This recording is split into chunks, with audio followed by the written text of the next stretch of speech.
Per la vostra presenza.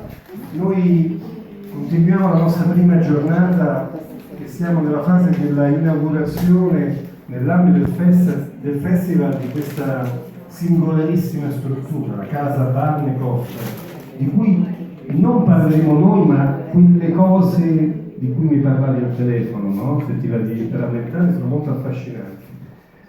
Casa Barnekoff oggi valorizza una mostra che ha un grande valore storico, perché per la prima volta in Italia, in realtà è stata da Aosta e viene qui ora direttamente da Aosta, ma è partita da Tallinn.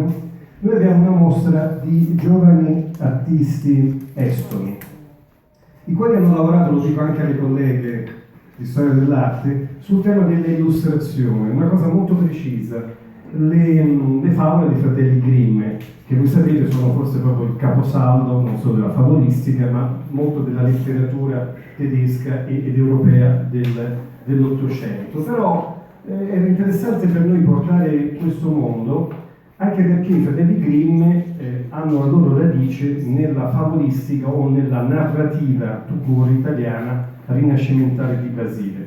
Quello che è molto interessante che l'associazione Frascati di Poesia, che ha collaborato insieme all'ambasciata, io so che l'ambasciatore, e poi darò della parola, è molto contenta appunto di questa attività come l'associazione Italia-Estonia, ma questo lo direte. Io voglio solo dire che già noi abbiamo lavorato a un progetto di pittura estone di inizio Novecento e Peter Meli l'abbiamo fatto al Vittoriale, appunto a Vittoriano, qui perdonatemi, qui a Roma, e quindi si sta lavorando molto affinché la pittura estone abbia una sua visibilità.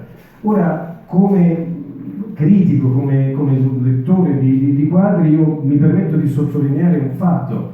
Notate come davvero la capacità di un segno che non si vede molto facilmente, no? Nell'Europa nostra occidentale.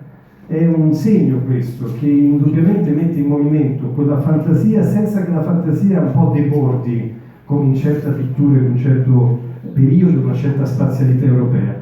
Ha un elemento grafico molto attento, ma è sempre un elemento grafico che in tutti i suoi passaggi sembra essere un elemento narrativo. Almeno a me sembra che questi lavori sappiano essere ciascuno di loro una favola. Ciascuno di loro è un'illustrazione di un racconto, è come se fosse una pittura, un'illustrazione in storytelling.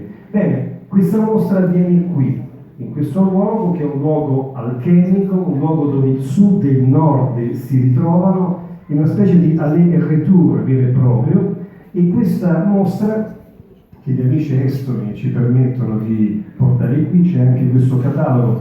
Questo catalogo in realtà sarebbe in vendita. Se riuscite a lasciare un contributo, bene, se no oggi lo inauguriamo e quindi è gratis, facciamo così. Sarà aperta fino a domenica e poi sarà portata a Matera, che ahimè è capitale della cultura europea 2019, e quindi avremo a Matera anche questo ultimo passaggio. A te il microfono, ti ringraziamo. Non so se anche il sindaco ufficialmente vuole dire qualcosa e ringraziare.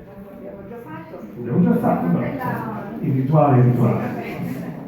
Grazie comunque per questa grande opportunità che ci avete dato di vedere qui in questo ambiente che insomma ricorda Grazie a tutti voi e vorrei salutare certamente Arnaldo, che in qualche modo è stato lo spirito che ci ha portato qua, e certamente Città di Anagni e tutta questa opportunità di essere qua, perché veramente per noi è una bellissima occasione di fare conoscere meglio il nostro paese e certamente il nostro ambasciatore, Sua Eccellenza Celia Cunigas, ha voluto di esserci tantissimo. Purtroppo ha avuto notizia che doveva essere in Estonia per motivi di lavoro, però vi saluta e certamente anche da parte della nostra presidente onorario della nostra associazione Italia-Estonia, un altro ambasciatore, però ex ambasciatore a Tallinn,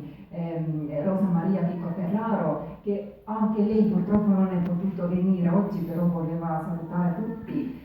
Veramente questa mostra è nata grazie a una discussione con il curatore Live Nord, che anche lei ha fatto alcune opere per questa mostra e poi ha messo insieme 20 artisti dall'Estonia che rappresentano ognuna in qualche modo sua storia, che vedete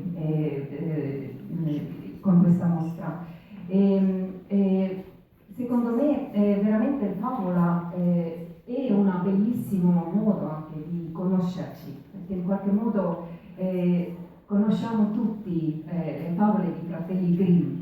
E poi la bellissima cosa, infatti è nato in discussione con la curatrice, quando abbiamo parlato che la maggior parte delle favole di Fratelli Grimm sono adottati dall'Italia, dal Basile, quindi c'è un legame diciamo interessante dal punto di vista con l'Estonia, con le favole e queste storie che conosciamo tutti. Un'altra interessante cosa è venuta fuori quando ho letto, ho voluto capire meglio che cosa è questa casa Barnekow.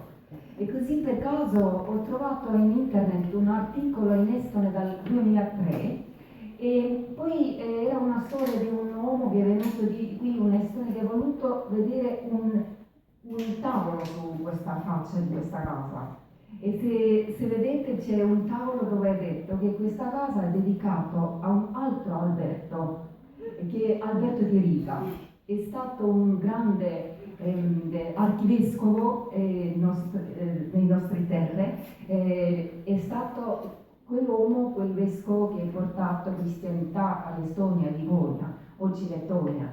Quindi c'è un'altra interessante coincidenza che infatti Arnaldo mi ha detto che lui non la sapeva, io non lo sapevo, però in qualche modo infatti siamo qui in questa casa, in qualche modo magica, con le nostre favole, con la nostra arte e spero molto che vi portiamo un bellissimo esempio della nostra immaginazione che forse comunque alla fine è abbastanza simile a quella vostra che avete voi dei favole di Grimm e mondo immaginario. Grazie a tutti e buona visione.